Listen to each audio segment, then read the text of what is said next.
J'ai la joie de prêcher avec joie, sur la joie, pour votre joie, dans une église joyeusement rachetée par la joie de notre Sauveur. On se rendu à 6. Alors, cette semaine, on continue le fruit de l'Esprit et on est rendu au deuxième, Galates 5, chapitre 5, verset 22. Mais le fruit de l'Esprit est amour, joie, paix, patience, bonté, bienveillance, fidélité, douceur, maîtrise de soi. Et aujourd'hui, on va s'attarder à la joie. Et comme vous le savez, j'aime explorer les textes, prendre des portions pas trop grandes et tout ça. Fait que quand on m'a dit, Jean-Luc, tu peux prendre juste un mot dans un verset, j'étais comblé. Ça ne devrait pas être compliqué, un mot. Et donc, le message d'aujourd'hui va être, je l'espère, pratique dans au moins deux sens. Premièrement, j'aimerais que ce soit pratique pour le chrétien qui lutte ou qui va lutter pour le manque de joie dans sa vie. Et deuxièmement, j'espère que ce message va être utile aussi à la vie de l'Église qui est un peuple qui a le ministère de réconciliation, qui a ce ministère-là d'aider, d'aimer les frères et de s'édifier mutuellement. Et j'espère que ce message va être utile à l'Église pour former des chrétiens qui vont pouvoir conseiller d'autres chrétiens qui peut-être vivent des périodes où ce que la joie n'est pas présente. Alors, c'est deux de mes grands objectifs. Et pour ce faire, allez travailler fort, j'ai même fait un PowerPoint, c'est contre nature, cette prédication. Alors, on va regarder l'inverse de la joie, ce qu'on pourrait appeler finalement la dépression. Et donc, je vais donner quelques réflexions sur le combat pour la joie. Deuxièmement, on va être un peu plus spécifique en considérant la joie comme le fruit de l'esprit. Mais on va rester un petit peu général. En fait, on va regarder la relation entre la joie et l'esprit. Et troisièmement, je vais présenter peut-être ma compréhension de la joie comme fruit de l'esprit, mais dans le contexte plus spécifique aux Galates. Et finalement, je vais tenter de donner quelques réflexions pastorales, au moins une, sur la manière de retrouver la joie, de la conserver et de persévérer dans la joie. Mais avant, prions notre grand Dieu. Seigneur grand Dieu, ma prière toute simple ce matin est celle-ci, c'est que nous puissions t'aimer plus, beaucoup plus. Que tu produises en nous la joie alors que notre foi est mise à l'épreuve bien souvent. Que nous comprenions un peu plus ton salut afin de s'en réjouir davantage. Et enfin, produis en nous une humilité imprégnée à la fois d'un sens aigu de notre méchanceté, mais aussi une reconnaissance de ta bonté et de ta grâce. Produis en nous, augmente en nous cette joie qui est produite seulement par ton Saint-Esprit. Amen. Débutons par quelques réflexions sur le combat, sur la joie. La dépression est qualifiée par plusieurs comme la maladie du siècle. D'ailleurs, c'est intéressant de noter que le pape Benoît XVI ou François, dans leur première encyclique, je ne sais plus c'est lequel des deux, quand il a commencé son ministère de pape, la première chose qu'il avait déclarée dans une des premières pages de son encyclique, c'est-à-dire sa première grande communication de pape, c'était que le plus grand problème des chrétiens dans le monde, c'est le manque de joie qui est produit par l'Évangile. La joie. Déjà dans l'Ancien Testament, des figures comme Moïse ou Jérémie ont traversé des grandes périodes que nous, on qualifierait de dépression. Après un grand péché, Moïse s'est exilé pendant 40 ans. 40 ans dans le désert à méditer, à penser qu'il était un homme incompétent. Jérémie, qui a même écrit un livre qu'on appelle les Lamentations. Et combien de psaumes? Le mot dépression est plus contemporain, mais c'était connu même des puritains. Ce qu'ils appelaient le découragement, ou encore une manière plus profonde du découragement, qu'ils appelaient la mélancolie. Et d'ailleurs, à ce titre, William Bridge a écrit un recueil de 13 prédications sur le sujet, et ces 13 prédications sur le psaume 42. Et pour ceux qui prennent des notes, vous pouvez tourner dans le psaume 42, verset 12. Pour certaines traductions, ça pourrait être le verset 11, il y a une petite variante textuelle. Psaume 42, verset 12. « Pourquoi t'abats-tu, mon âme, et gémis-tu sur moi? Attends-toi à Dieu, car je le célébrerai encore. Il est mon salut, il est mon Dieu. » À une époque marquée par le découragement, le travail était rare, des fois il était juste absent. William Bridge a vécu dans les années 1600. Il est né en 1600 puis il est décédé en 1670. Il a connu la peste. Il a connu 2 exils. En 1637, où les puritains étaient convoqués à s'exiler ou à se conformer à un édit du roi. Et lui, il n'a pas embarqué là-dedans. Lui, son allégeance était pour Jésus-Christ seul. Et il a été exilé. Et il a vécu 1662. 1662, la grande déportation des prédicateurs chrétiens pour ceux qui n'ont pas été tués. Et il est mort en 1670 et il voyait que le peuple était découragé. Et il est entré dans une série de 13 prédications sur ce passage. « Pourquoi t'as battu mon âme et gémis-tu sur moi? » Et assez rapidement, il pose la question, est-il acceptable pour un chrétien d'être déprimé? Et là, il va donner la réponse. Oui et non. Non, parce que si on saisit pleinement l'œuvre de Dieu et de sa gloire à venir, notre espérance surmonterait toute détresse. Mais d'un autre côté, oui, parce que même la création soupire l'attente du retour du Seigneur. On est qui subit les rages du péché. Et les croyants vont lutter, puis vont ressentir parfois cette tristesse. C'est Charles Spurgeon qui disait qu'il lui-même expérimentait plus que n'importe qui la tristesse. Il était enclin à des profondes dépressions. Et le psaume 42 nous parle d'une âme qui est abattue, qui gémit. Et il y a 2 réponses qui sont données dans le texte. 1, il faut reconnaître notre manque de confiance en Dieu. Parce que le psalmiste se parle. Hey, pourquoi tu t'abats, mon âme?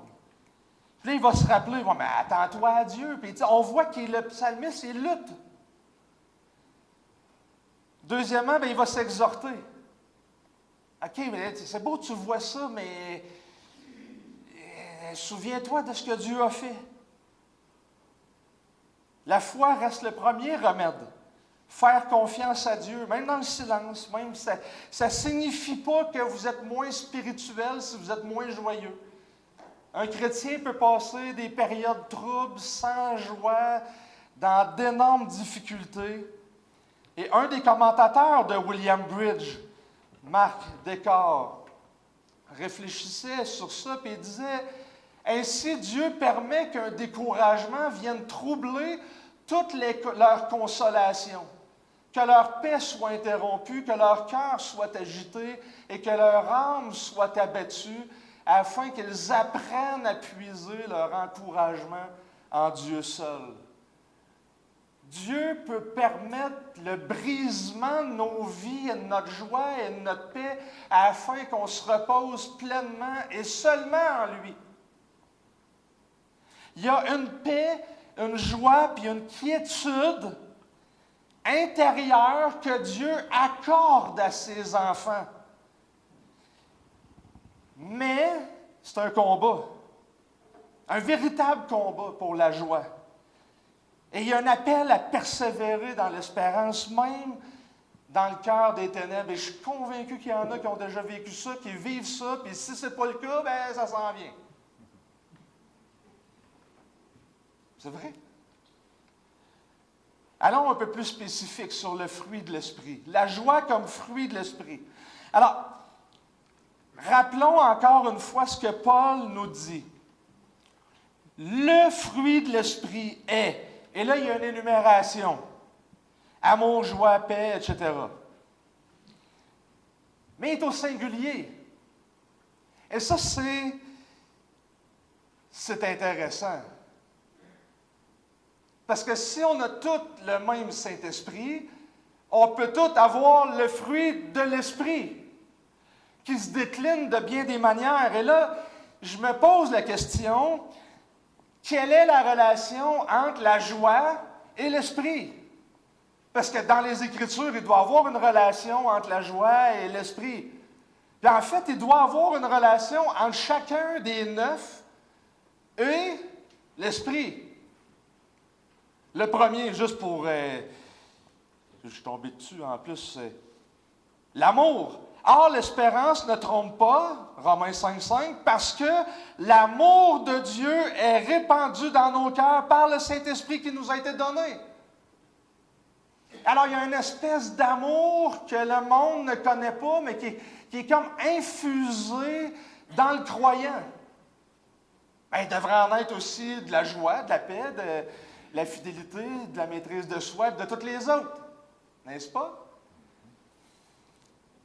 Ça veut dire que ça l'indique que c'est la variation d'un seul et même fruit.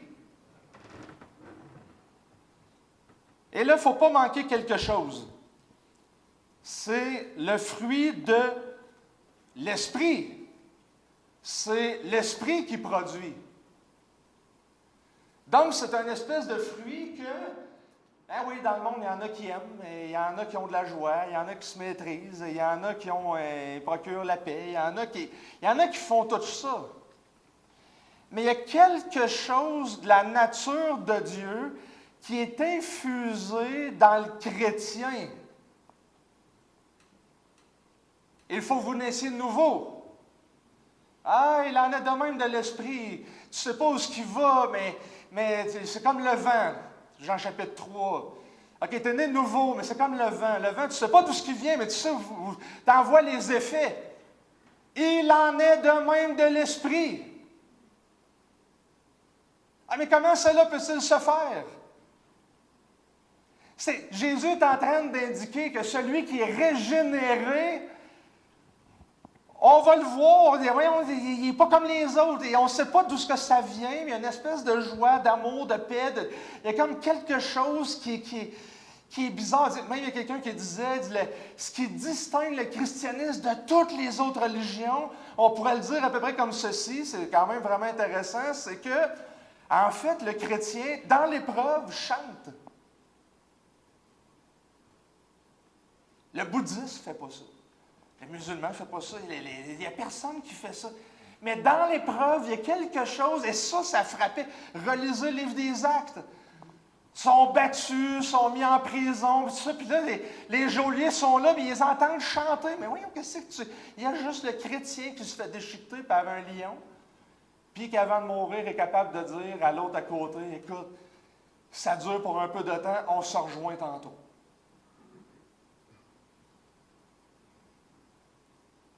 Il y a quelque chose, c'est quoi la relation entre la joie d'un côté et le Saint-Esprit?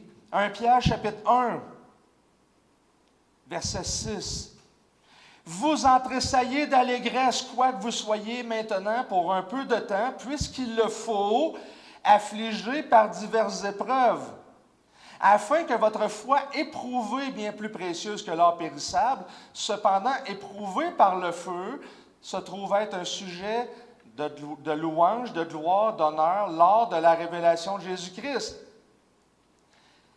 Vous l'aimez sans l'avoir vu.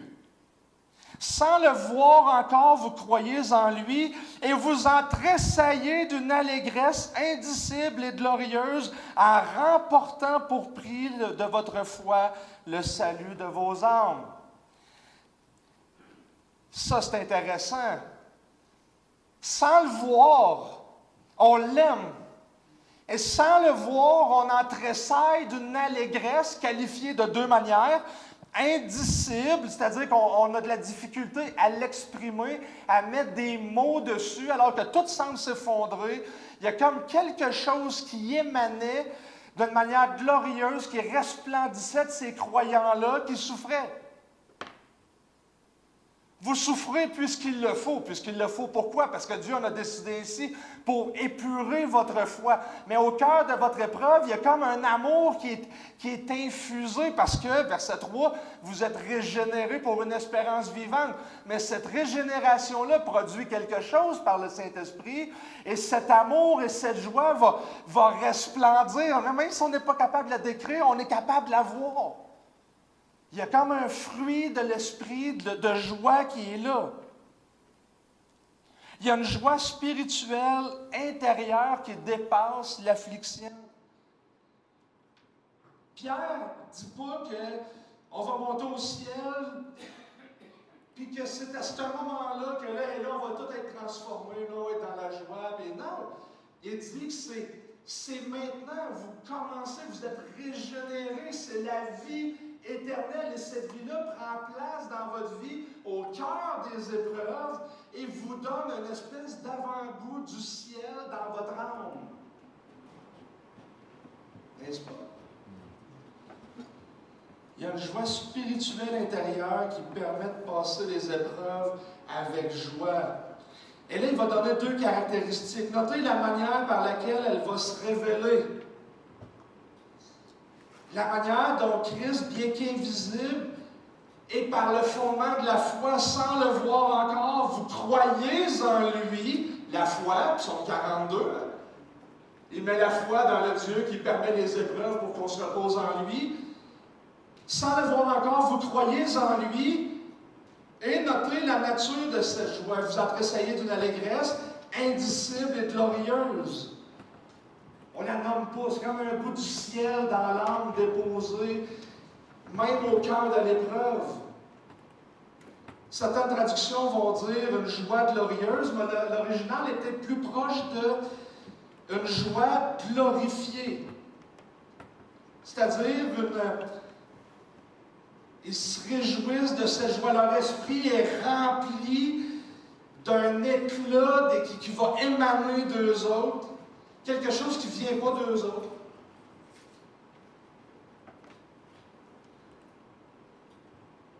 Un avant-goût du ciel déposé dans l'âme. Jonathan Edwards, j'avais promis à Mathieu qu'il y avait au moins une citation de Jonathan Edwards, la voici. Dieu se glorifie lui-même envers sa créature de deux façons. Il se révèle à leur entendement. Et deuxièmement, il se fait connaître à leur cœur et se glorifie dans la joie, la satisfaction et le plaisir qu'elles éprouvent quand il se révèlent. Dieu est non seulement glorifié par la manifestation visible de sa gloire, mais aussi par la joie qu'elle suscite. Quand ceux qui la voient y trouvent leur délice. Dieu est davantage glorifié que s'ils étaient de simples spectateurs. Sa gloire est alors accueillie par l'être tout entier, par l'entendement comme par le cœur. C'est-à-dire que Paul, dans 2 Corinthiens, quand il lutte et il dit à Dieu, mais voyons pourquoi, puis là il fait, je pense, une liste de 16. J'ai été battu 5 fois, 39 coups à coups de verge, 4, 5 naufrages, après ça, 2, 3 lapidations, puis le feu, le statut, je te dis, tu as comme toute la liste. Et Dieu dit, ma grâce te suffit. Et ce que Dieu est en train de dire à Paul, c'est je me glorifie dans ta faiblesse.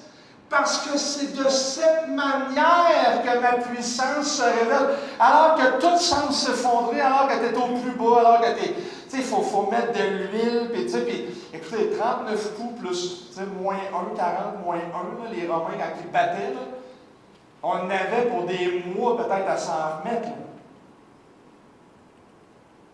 Il y a des témoignages qui disent qu'il y a des femmes qui quasiment tous les jours et très régulièrement, ils mettaient de l'huile, une espèce d'huile pour adoucir les douleurs, puis tout ça. Puis Paul écrit, puis il se fait dire, ma grâce te suffit. Pourquoi? Parce que c'est de cette manière que Dieu est glorifié. Dieu est non seulement glorifié par la manifestation visible de sa gloire, mais aussi par la joie qu'elle suscite. Et Paul, jamais dans son témoignage, on le voit rouspéter Dieu, se revirer contre Dieu, en disant, écoute Dieu, là, ça n'a pas de bon sens ce que tu sais. Paul est resté joyeux, il avait ce fruit-là d'une manière vraiment particulière. C'était son apôtre qui a brisé pour nous comme un modèle. Et savez-vous quoi? 2 Corinthiens. Relisez 2 Corinthiens. C'est la lettre que Paul va parler le plus de persécution. C'est également la lettre et l'écrit dans le Nouveau Testament qui parle le plus de la joie, mot pour mot. Grandir en maturité, selon Paul dans 2 Corinthiens, c'est grandir aussi en joie à travers l'épreuve qui émane comme un fruit de l'esprit. Et on peut tirer cette doctrine. La vraie religion, en grande partie, consiste en de saintes affections, parmi celles-ci, au moins, selon Pierre, l'amour de Christ et la joie en lui. Et la joie est liée à l'œuvre de régénération du Saint-Esprit, débutée dans le croyant.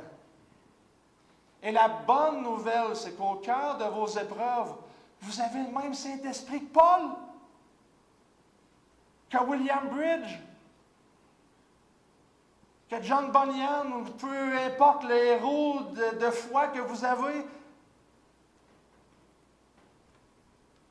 Et au cœur on en a tous vécu des épreuves, mais au cœur de mes épreuves, il y a plusieurs choses qui sont arrivées. Puis il y a un de mes amis qui a eu un cancer. Puis en fait, il était sur le lit d'hôpital, puis il est encore vivant aujourd'hui, étonnamment, là. Mais tout le monde était sûr qu'il était pour mourir. Mais quand on parlait, les médecins étaient tellement surpris que lui, il me racontait après qu'il dit, moi, j'étais comme dans un champ missionnaire. Parce qu'il dit, quand les gens souffrent, généralement, tout le monde commence à être un piton pour avoir des injections de toutes sortes de trucs, là.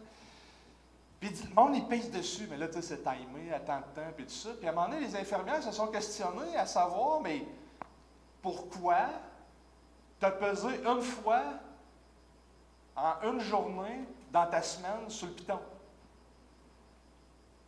Puis il a fait un sourire, puis il a dit, je suis en paix. Je sais ce que je veux. Je ne suis pas en panique. Et là, les médecins se relayaient pour savoir, j'imagine, y a-t-il une déficience intellectuelle, y a-t-il quelque chose? Mais il dit, j'ai réalisé que j'étais dans un champ missionnaire. Puis il était tout le temps joyeux, que quelqu'un vienne. Et c'est lui qui est sur son lit de mort, c'est lui qui est en train de dire, non, moi, je sais où que je m'en vais, je suis satisfait. Et avec un témoignage comme ça, quand l'épreuve arrivait, je me suis dit, attends un peu, là. Comment il fait, lui, pour être joyeux dans un temps d'épreuve? Naturellement, moi, je n'ai pas ça. Je ne l'ai pas. Je suis bien joyeux dans le restant de ma vie, mais quand ça ne va pas, je ne suis pas celui qui, tu sais, ça ne va pas. C'est un fruit de l'esprit. Puis on se rend compte qu'il y a une grâce qui est donnée dans l'épreuve quand on s'attend à Dieu puis qu'on met notre foi en lui. Et en son temps, il va le produire. En son temps, il va faire grandir ce fruit. De sorte que tu n'es pas capable de le décrire. Mais ça rayonne autour. Troisième point. la joie comme fruit de l'esprit, un petit peu plus particulièrement dans le contexte de l'Épître aux Galates. Pourquoi Paul parle spécifiquement du fruit de l'esprit? Je pense que ce mot évoque quelque chose de vivant, de positif, qui provient de la vie, qui produit la vie. Tu sais, dans Romains 8, versets 2 et 6, il va parler de l'esprit de vie. Quand l'esprit règne en nous, quand il produit la vie. Et le fruit provient d'un arbre vivant. Il y a d'autres fois, sermon sur la montagne, où le fruit va être utilisé positivement ou négativement. On reconnaît un arbre à ses fruits. Là, il va donner des exemples des deux. Mais le fruit qui est vivant va prospérer, va grandir, va croître, va tirer sa source de quelque chose. Mais pas s'il vient d'un arbre mort. Mais il vient en contraste avec les œuvres de la chair. Et ceux qui pratiquent les œuvres de la chair n'hériteront pas le royaume de Dieu, verset 21. Donc, il vient juste avant. Le fruit de l'esprit, au contraire, naît d'une vie spirituelle, vivante, enracinée, dans la vie même de Dieu. Il donne la vie, il la supporte, puis il va nous demander, dans toute cette section qui débute au verset 13, de marcher selon l'Esprit. Marchez selon l'Esprit, verset 16, et vous n'accomplirez pas les désirs de la chair. Alors, c'est vivre sous la direction de l'Esprit. Il va y avoir un fruit de l'Esprit, il va y avoir quelque chose qui va être produit. C'est le fruit de l'Esprit. En Galates 3,5, on lit « Celui qui vous accorde l'Esprit et accomplit des miracles parmi vous, le fait-il par les œuvres de la loi ou par la prédication de la foi? » La réponse est claire. Par la foi, l'amour, la joie, la paix, etc., qualifié de miracle de l'Esprit dans la vie du croyant, provient de la prédication, non pas de l'exercice de la loi. Et donc, là, on en vient à la grande question de la lettre aux Galates. Pourquoi Galates est écrit? C'est bien connu. Après avoir évangélisé, lors de son premier voyage missionnaire, probablement dans le sud de la Galatie, Paul a établi des églises un peu partout dans cette région. Il retourne à Jérusalem, Actes 13 et 14. Là, il y a un problème. C'est que Paul, il se promène, il établit des églises, puis il y a du monde qui suivent en arrière. Puis là, eux autres, ils viennent, puis ils vont dire, écoute, le summum de la vie chrétienne, c'est que tu respectes la loi de Moïse. On les a appelés les judaïsants. Alors, ces juifs chrétiens suivaient Paul, puis là, ils passaient dans les régions, ils infiltraient les églises, puis ils enseignaient ce message-là qui venait, en fin de compte, polluer le véritable évangile, de sorte que Paul, au début de sa lettre, va dire « Je m'étonne que vous vous détourniez si vite de celui qui vous a appelé par la grâce de Christ pour passer à un autre évangile. » Là, il veut être sûr qu'on ne tombe pas dans le piège de dire « Ah ouais, il y a un autre évangile. » Non, non, non. Non pas qu'il y en ait un autre, mais il y a des gens qui vous troublent et veulent pervertir l'évangile de Christ. Et puis là, il va confronter cette idée-là de la loi de Moïse. La loi. Et on lui a donné un nom, le légalisme. C'est un terme un peu délicat parce qu'on l'utilise souvent dans nos églises comme... on peut y trouver bien des applications là, de légalisme. Là. Mais notez d'ailleurs, ça pop à l'esprit, là, notez que les vrais légalistes là, sont souvent pas joyeux. Vous l'avez déjà remarqué, c'est un constat que je fais. Mais Mais le légalisme, selon l'épître de Paul aux Galates, c'était un système religieux qui combinait le christianisme avec la loi de Moïse, exigeant une espèce d'engagement total envers la loi d'Israël comme point culminant de la conversion là, à Christ. Là. Tu sais, wow, Paul, là, écoute, c'est puissant, Paul, ce qu'il fait, mais si tu veux vraiment être complet, il faut que tu crois, là, mais tu vas vraiment être accompli si tu respectes la loi de Moïse. Et là, c'est profond, tu sais. Mais cet engagement profond envers la loi, selon Paul, constituait une subversion, une transformation de l'œuvre de Christ et un abandon du Saint-Esprit comme moyen que Dieu a choisi pour guider nos décisions, notre sanctification chrétienne. En fin de compte, le fruit de l'Esprit nous parle de notre sanctification. Comment qu'on va grandir en Christ. Autrement dit, le légalisme des judaïsants, ce n'est pas simplement un problème. Il est devenu un nouveau message, un évangile différent.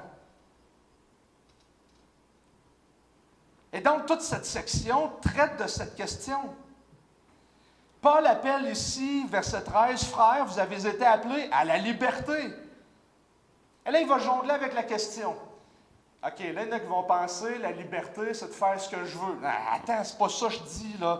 Seulement, ne faites pas de cette liberté un prétexte pour vivre selon la chair. Mais par amour, soyez serviteurs les uns des autres. Donc, il ramène l'amour, car toute la loi est accomplie dans une seule parole. Celle-ci, tu aimeras ton prochain comme toi-même.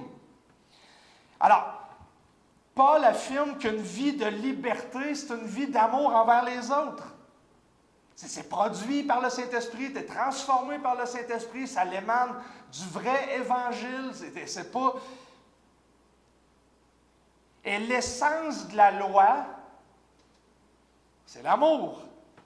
C'est probablement la raison pour laquelle l'amour vient en premier, parce qu'une bonne partie de son argumentaire, c'est l'idée de ce contraste entre le respect de la loi et l'amour qui est une synthèse de ce qu'on trouve dans la loi, pareil comme que Jésus disait dans l'Évangile de Matthieu et les autres. Allez, la logique, c'est ça. Je vous l'ai mis en plus. Bon. Ne pas utiliser la liberté comme prétexte pour satisfaire la chair, ça vient comme un chiasme, on appelle ça en littérature. Là. Un chiasme, un chiasme. Au contraire, utilisez-les pour aimer, verset 13. L'amour résume toute la loi. Verset 15, la chair se manifeste lorsque vous vous mordez et vous dévorez les uns les autres.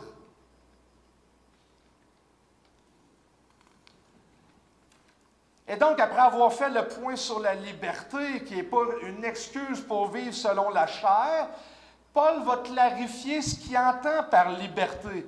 Je dis donc, verset 16, marchez par l'esprit, vous n'accomplirez pas les désirs de la chair. Car la chair a des désirs contraires à l'esprit, et l'esprit en a des contraires à la chair. Ils sont opposés les uns aux autres, afin que vous ne fassiez pas ce que vous voudriez. Mais si vous êtes conduits par l'esprit, vous n'êtes plus sous la loi. Et là, notez, fruit de l'esprit, œuvre de la chair. Fruit de l'esprit devient le parallèle de marcher par l'esprit. Œuvre de la chair, œuvre de la loi deviennent parallèles. Il utilise le langage légal de la loi pour désigner ce qu'on fait avec notre chair. Les œuvres de la chair sont évidentes, c'est-à-dire inconduite, impureté, débauche, etc. Ceux qui se livrent à de telles pratiques n'hériteront pas du royaume de Dieu.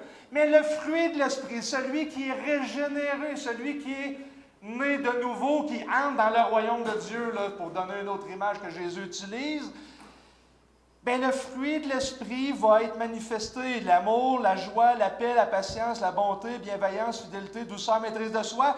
La loi n'est pas contre de telles choses. Ils jonglent dans les fruits de l'esprit avec cette idée de loi. Et donc, marcher par l'esprit devient le fruit de l'esprit, la vie spirituelle, gouvernée par l'esprit, puis il finit en boucle en disant « Je suis en train de vous parler de la loi. » Il répond parfaitement à l'argument qui dit « C'est Christ, ce que Paul disait, mais il faudrait que tu ajoutes la loi aussi de Moïse. » Hey, c'est par la loi que vous avez commencé, ou la prédication avec foi. C'est par la prédication avec foi, de sorte que le Saint-Esprit va manifester toutes ses œuvres et ses fruits. Puis il revient au chapitre 5 en mentionnant que, écoutez, c'est le fruit de l'Esprit. La loi n'est pas contre ça. Où c'est que je m'en vais avec tout ça? On a vu jusqu'ici qu'il y a un combat pour la joie. Psaume 42. Il y a une relation entre la joie et le Saint-Esprit, 1 Pierre et bien d'autres. Et le contexte du fruit de l'Esprit en relation avec la loi et le problème du légalisme, c'est qu'il propose un autre évangile.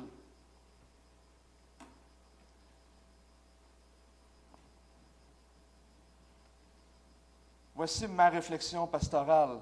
C'est quoi la relation entre la loi, le légalisme, l'évangile et la joie? C'est quoi la relation entre le légalisme et la joie? Le légalisme et la joie et l'évangile. Formulez-les comme vous voulez. En tout cas, il y a 3 mots, puis on peut.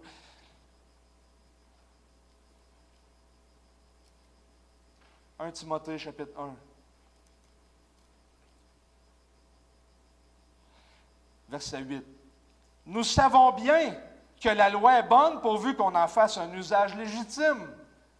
Autrement dit, il y a une manière d'utiliser la loi de Moïse d'une manière illégitime. Et qu'on sache, verset 9, que la loi n'est pas faite pour le juste, mais pour le méchant, pour les indisciplinés, les impies, les pécheurs, les sacrilèges et les profanes, les parricides, matricides, meurtriers, débauchés, homosexuels, trafiquants d'esclaves, menteurs, les parjures, et tout ce qui en outre est à l'opposé de la saine doctrine, d'après le glorieux évangile du Dieu bienheureux, évangile qui m'a été confié. Paul fait quelque chose d'extraordinaire ici, parce qu'il y a seulement 2 versets dans toute la Bible qui va mentionner explicitement que Dieu est bienheureux. Ici, et dans la même lettre au chapitre 6, verset 15, que manifestera en son temps le bienheureux et seul souverain, le roi des rois, le Seigneur des seigneurs, qui seul possède l'immortalité, qui habite une lumière inaccessible que nul homme n'a vue, ni ne peut voir. À lui l'honneur et la puissance au siècle des siècles. Amen. Ça, c'est intéressant. J'ai émis l'hypothèse purement personnelle. Pourquoi, j'ai réfléchi à ça, pourquoi il connecte la loi avec cette idée d'un évangile de Dieu bienheureux? Il est très possible que si tu élèves la joie, ce qui prend le bord, c'est le plaisir que tu prends en Dieu seul. Parce qu'en fin de compte, on peut faire un usage illégitime de la loi, mais on peut s'approcher par l'Évangile de ce Dieu bienheureux. C'est-à-dire que l'Évangile, c'est cette proclamation de Dieu, et l'Évangile provient de ce Dieu bienheureux qui veut qu'on connaisse. La loi avait une utilité pour montrer la méchanceté du péché. Pourquoi il y a des textes et des textes et des textes, et sur des millénaires qu'on explique qu'il faut prendre les rognons de l'autre puis le brûler, puis après ça faire ci, puis le pauvre avec le pigeon. Mais pourquoi il y a tout ça? Pour montrer la laideur du péché et l'efficacité ultime du sacrifice de Christ. Une fois pour toutes, payé pour tous les péchés. Tu voudrais retourner à la loi? Martin Luther qui luttait, il se flagellait, puis tout ça. Mais dans son témoignage, qu'est-ce qui manquait? Il n'était pas heureux. Ah, j'ai encore péché. Ah oui, on se flagelle encore, puis on y va, puis on y va. Jusqu'à temps que le bonheur est venu comme une lumière, que les yeux ont ouverts.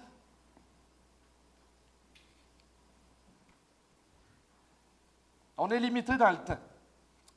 Psaume 42, 12 nous disait « Pourquoi t'abattu, ô mon âme? Pourquoi gémis-tu au-dedans de moi? » Et ensuite de ça, il se parle à lui-même. « Rappelle-toi!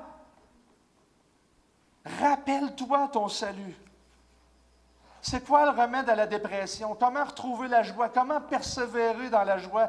Puisque la joie est véritablement liée à l'Évangile, puisque la sanctification, la marche de l'Esprit est liée à l'Évangile, alors, voici ma grande application, apprenez à prêcher l'Évangile à ton cœur, premièrement. Vous voulez conseiller quelqu'un? Prêche l'Évangile. Apprends-lui à prêcher l'Évangile. David, dans le psaume 42, là, il se prend à main. OK, pourquoi tu t'abats, mon âme? Le problème dans la dépression, c'est qu'on s'apitoie sur nous autres et on laisse notre moi revenir tout le temps. Et David change ça. Puis il dit, OK, wow, attends un peu. Moi, je vais parler à mon âme. Moi, je vais te parler de mon salut. Moi, je vais te parler de prêche à ton âme. Il y a des causes physiques à la dépression, il y a toutes sortes de choses. Je comprends tout ça. Raison de plus, apprends à prêcher à ton âme. Mais ce n'est pas toi qui vas produire cette joie en toi, ça vient du Saint-Esprit. Souviens-toi, Dieu, de son caractère, ses promesses, ses œuvres, présentes, passées, puis va de l'avant sur cet élan-là. Prêche l'Évangile à ton âme. Et puisqu'il le faut parler de Martin Lloyd-Jones.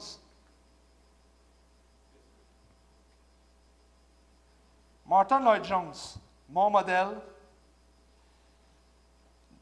il a été rapporté dans un écrit qui a été mis par son biographe officiel, Ian Murray, une réflexion de Lloyd-Jones sur son arrêt de ministère à la Westminster Theological Chapel. Lloyd-Jones a fait une série de plus de 300 quelques messages sur Romains, verset par verset. Et il a terminé sur ce passage.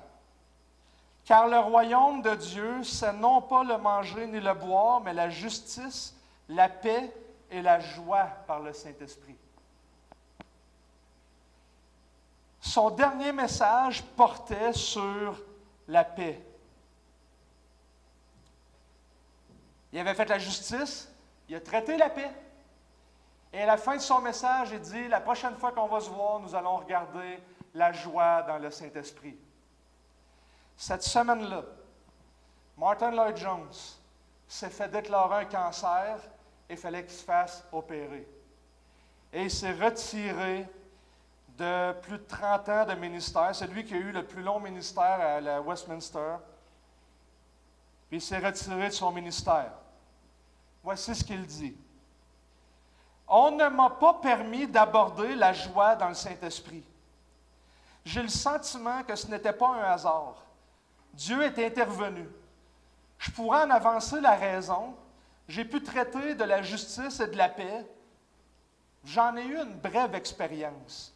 Mais le troisième élément est plus profond que tous. Pourquoi ne m'a-t-on pas laissé traiter la joie dans le Saint-Esprit? Parce que j'en savais quelque chose, mais pas encore assez. C'est comme si Dieu me disait, je veux que tu en parles, mais avec une autorité plus grande.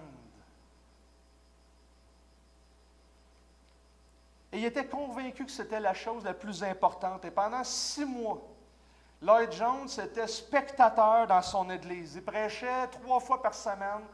Le Westminster était 3000 personnes le vendredi soir, à peu près 5000. Il a vu des conversions. Il était le prof des profs. C'était un instrument dans la main de Dieu.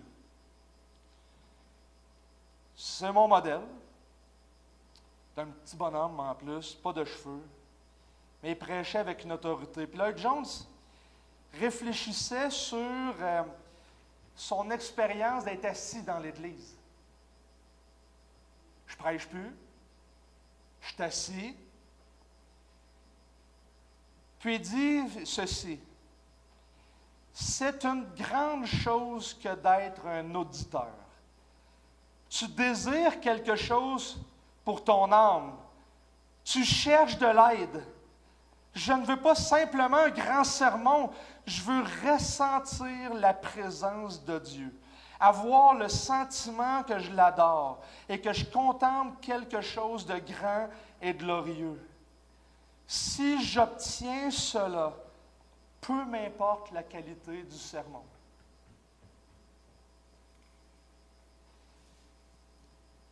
J'ai été formé par Carson à la prédication et Carson définissait la prédication par la définition de Martin Lloyd Jones. Carson, à un moment donné, expliquait, il dit, on écoutait Lloyd Jones, ses intros n'étaient pas comme les autres. Il n'y avait rien de classique. C'est comme, tu l'écoutais, petit bonhomme, il arrivait, pas de cheveux, c'est comme, OK. Puis il dit, tranquillement, pas vite. Tranquillement, pas vite. Il y avait un poids qui s'installait sur l'Église.